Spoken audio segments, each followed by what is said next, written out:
Halo semua, kita tim 1, saya Nicole dan teman saya Natasha. Sekarang kita akan bahas buku This Means This, This Means That, A User's Guide to Semiotics, second edition by Sean Hall. Kita langsung aja masuk ke bab 1, yaitu Signs and Signings. In the field of semiotics, it is argued that the communication systems we devise actually frame or dictate in some way how we see the world. Jadi dengan kata lain, quote-unquote dunia tidak diakses langsung melalui sistem komunikasi, melainkan telah dimediasi. Hal ini mengubah apa yang kita pikirkan tentang dunia secara radikal. Hal ini merupakan pandangan menurut Ferdinand de Saussure, ahli semiotik pertama. Bagi Saussure, tanda mempunyai dua elemen dalam strukturnya, the signifier and the signified. Selain itu, terdapat pandangan ahli lainnya, Charles Sanders Peirce. Bagi Peirce, tanda mempunyai tiga elemen, the representation, the interpretant, and the object. Misalnya nih, aku menunjukkan nih foto sebuah planet dan mengatakan ini foto the morning star. Aku menggunakan foto dan frasa yang diucapkan sebagai media komunikasi.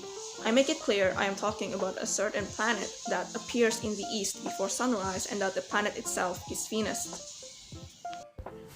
Pembahasan yang pertama, signifier and signified. What does the apple in this picture signify?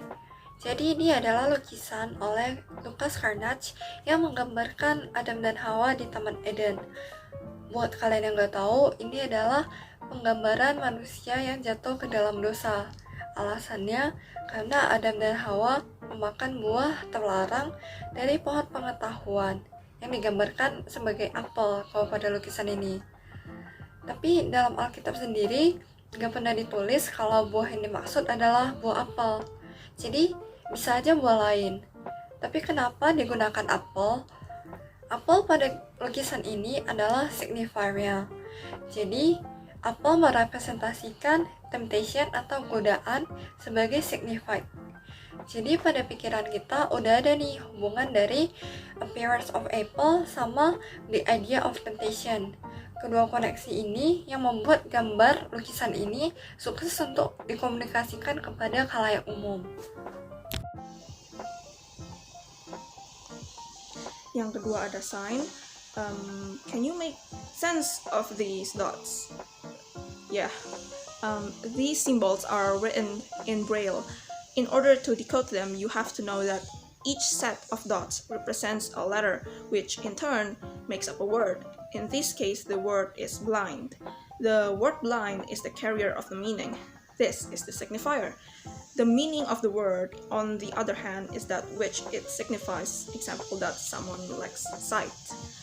Tanda dianggap memiliki dua unsur yang tak terpisahkan, signifier and the signified, yang tadi sudah dibahas. Hal yang menarik dengan kedua hubungan ini adalah hubungan mereka dapat berubah-ubah.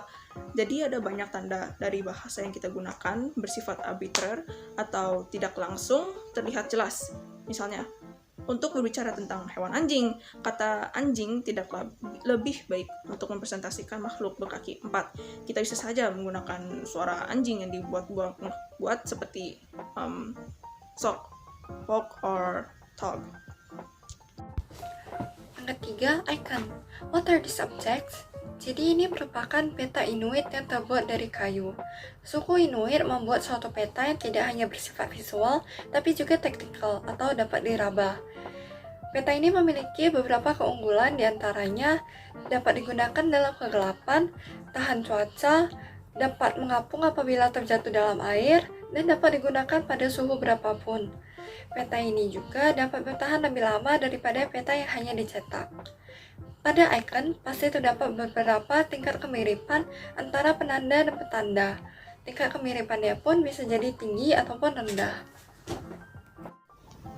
Sekarang kita masuk yang keempat, yaitu ada index. Dari foto ini, mari kita lihat. What has happened to the woman in this photograph? The woman in this photograph by Cindy Sherman looks as if she is dead. Foto ini menggambarkan perasaan kita terhadap gambar kematian yang tampak nyata, walaupun sebenarnya peristiwa dalam foto tersebut dipalsukan. Dalam hal ini, signifiernya adalah foto dan the signified, yaitu apa yang digambarkan dalam foto. Penting bagi kita untuk dapat mendeteksi hubungan sebab akibat antara penanda dan apa yang ditandai. Misalnya, kita perlu mengetahui bahwa asap seringkali disebabkan oleh kebakaran atau perubahan termometer disebabkan oleh naiknya atau turunnya suhu. Kita dapat melihat bahwa kegagalan mendeteksi hal-hal ini penting ketika kita menyadari bahwa kegagalan tersebut dapat mengakibatkan bahaya mematikan. Yang kelima, simbol. Kalian tahu nggak sih ini itu simbol apa? Jadi ini adalah simbol swastika India. Swastika merupakan simbol dari tradisi Hindu yang melambangkan keberuntungan. Swastika India ini sendiri mirip dengan swastika Nazi. Swastika Nazi identik dengan powerful disturbing symbol gitu. Nah, jadi dalam semiotika, suatu hal dapat disatukan dengan hal lain, sehingga tercipta suatu hubungan di mana hal pertama melambangkan hal yang kedua. Contohnya, timbangan melambangkan keadilan, merpati melambangkan kedamaian, mawar melambangkan kecantikan, singa melambangkan kekuatan. Nah, makna dari simbol-simbol tadi kan berkaitan langsung nih dengan sifat aslinya. Tapi ada juga beberapa simbol yang hubungan maknanya kurang jelas. Contohnya, pedang melambangkan kebenaran, lili melambangkan kesucian, dan lain sebagainya. Selanjutnya ada sender. Who is sending this message? 5 kalimat pertama dalam speech bubble ini memaparkan informasi pribadi penulis mengenai siapa mereka, umur, asal, dan kehidupan pribadi mereka. Hal ini membantu kita menggambarkan hal tentang si penulis. Tapi kalimat terakhir bersifat ganjil dan membuat kita bertanya-tanya tentang keaslian pesan yang kita baca. Penting untuk diingat bahwa pesan yang disampaikan mungkin sangat berbeda dengan asal pesan sebenarnya. 5 kalimat pertama kita sebut sebagai addresser, berisi pesan yang disusun, bisa saja asli atau hanya imaginary. Kalimat terakhir adalah sender, yang berisi pesan dari orang yang asli. Tapi apakah kita bisa selalu membedakan perbedaan kedua hal ini? Hal ini masih menjadi pertanyaan. Yang ketujuh, intention. What do you think of this picture? Dari gambar yang kita lihat, kira-kira siapa sih yang bikin gambar ini? Bisa aja anak-anak, orang dewasa, ataupun mesin. Tapi faktanya, gambar ini dibuat oleh seekor simpanse bernama Kongo. Kongo merupakan subjek studi kemampuan menggambar dan melukis kera oleh behavioral psychologist Desmond Morris. Menurut Morris, dasar-dasar kreativitas sebenarnya terdapat pada gambar lukisan kera. Ia mengklaim bahwa komposisi, perkembangan kaligrafi, kepekaan estetis terlihat jelas walaupun hanya minimal dalam pembuatan gambar kera. Sekarang, bayangin kalau gambar ini sebenarnya diciptakan oleh seniman terkenal. Kita mungkin pikir kalau ini merupakan karya yang mahal. Kenapa? Karena kita mengetahui bahwa manusialah yang menghasilkan gambaran ini, bukan seekor kera. Jadi apakah kita mulai melihat gambar ini secara berbeda, atau apakah kualitas dan nilai estetika yang kita lihat menjadi berbeda? Cara pandang kita saat mengetahui gambar ini merupakan hasil karya seekor kera, semuanya tergantung pada pribadi masing-masing orang. Selanjutnya ada message. What is this message really saying? Arti pesannya tampak jelas. Shopping gives us a sense of who and what we are as human beings. Mungkin saja memiliki pesan mendalam lainnya, tapi kita perlu mengetahui bahwa I shop, therefore I am, diambil dari I think, therefore I am, digunakan oleh filsuf Prancis pada abad 17 René Descartes. Pesan di balik I shop therefore I am mungkin saja membahas tentang ironisnya aktivitas yang dulunya didasari sistem kepercayaan mendalam kini hanya mengandalkan hal sepele seperti shopping yang kini digunakan untuk menunjukkan siapa dan apa diri kita. Yang kesembilan, transmission. How is the message of Mona Lisa transmitted? Pesan itu selalu disampaikan melalui suatu medium atau media. Medium inilah yang membawa pesan dari pengirim untuk sampai kepada penerima. Ada 3 perwujudan media. Yang pertama presentasional, melalui suara, mimik wajah, ataupun gerak badan. Misalnya, mata dalam gambar ini terlihat identik, tapi mulut digunakan sebagai media penyampai emosi, sehingga kita dapat mengetahui gambar pertama terlihat senang dan gambar kedua terlihat sedih. Yang kedua, representasional. Ini dapat dalam bentuk lukisan, buku, fotografi, maupun tulisan. Yang ketiga, mechanical, dapat melalui telepon, internet, ataupun lain sebagainya. Pesan Mona Lisa disampaikan melalui ketiga media tersebut, yang menggunakan media presentasi ekspresi wajah, media representasi lukisan, yaitu dalam bentuk aslinya, dan media mekanis internet dan televisi, yaitu dalam bentuk digital. Yang ke-10 ada noise. How should we communicate danger to future generations? Bayangin kalau kita harus jelasin bahaya masa kini ke orang di 2000 tahun ke depan. Mengkomunikasikan bahaya kepada orang-orang di masa depan tampaknya sederhana, tapi ternyata tidak. Hal ini karena dalam jangka waktu yang lama, sebuah pesan dapat dengan mudah terdistorsi atau diubah tanpa ada tujuan apapun. Distorsi atau perubahan makna atau metode penyampaian pesan, baik disengaja atau tidak, disebut noise. Bahasa, baik tulisan maupun lisan, selalu berubah. Makna simbol seringkali hilang seiring berjalannya waktu.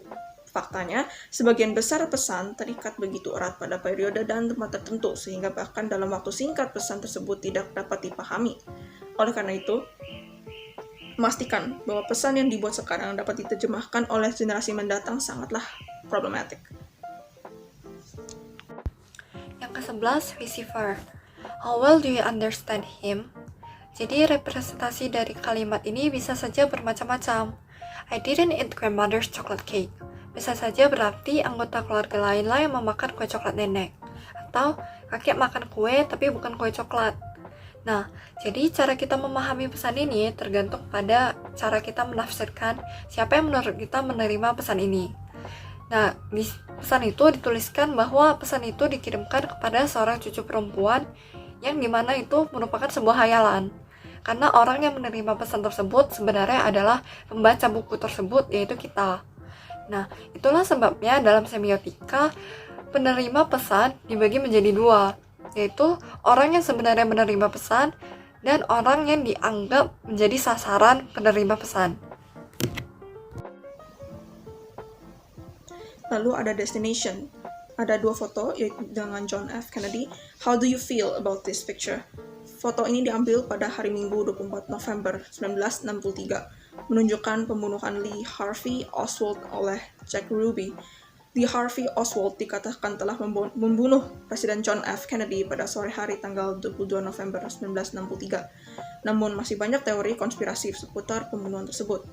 Pembunuhan Lee Harvey Oswald dan pembunuhan Presiden Kennedy merupakan peristiwa bersejarah yang terkenal. Namun, perasaan kita terhadap peristiwa ini berubah sesuai dengan apa yang dikatakan oleh para sejarawan. Misalnya, Anda mungkin berpikir bahwa pembunuhan Oswald adalah hal yang menyedihkan sampai Anda mengetahui bahwa dialah yang membunuh Kennedy. Anda mungkin berpikir bahwa Oswald bukanlah orang yang sebenarnya membunuh Kennedy, dan oleh karena itu pembunuhan yang dilakukan oleh Ruby tidak dapat dibenarkan.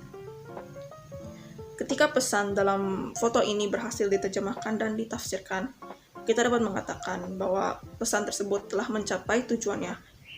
Tujuan adalah titik akhir dalam perjalanan pesan. Salah satu permasalahan dalam semiotika adalah pesan yang sampai pada tujuan tidak selalu sama dengan pesan yang dikirimkan. Masalah terjadi karena pesan dapat diubah selama perjalanannya. Hal ini dapat terjadi karena kualitas pesan, karena ekspresi yang ambigu, atau karena kegagalan dalam penyampaiannya, baik disengaja atau tidak. Yang terakhir, feedback. How do you open this door? Bahkan orang yang sangat cerdas pun terkadang menarik pegangan pintu ketika ada tanda besar yang bertuliskan push. Masalah yang terjadi di sini adalah miskomunikasi. Gagang pintunya terlihat seperti harus ditarik, sehingga orang cenderung untuk menariknya. Kata push di sini merupakan feedback mechanism, di mana pesan belum tersampaikan kepada pengguna karena handle pintu mengindikasikan pulling action. Feedback mechanism ada sehingga penerima dapat dikoreksi ketika sebuah pesan mencapai tujuan akhir dalam bentuk yang salah. Feedback yang tepat memungkinkan kita untuk menyesuaikan respon kita terhadap pesan yang dikomunikasikan. Oleh karena itu, feedback seringkali berguna karena dapat mengubah tindakan yang kita ambil sebagai akibat dari apa yang kita pikirkan terhadap pesan yang sebenarnya.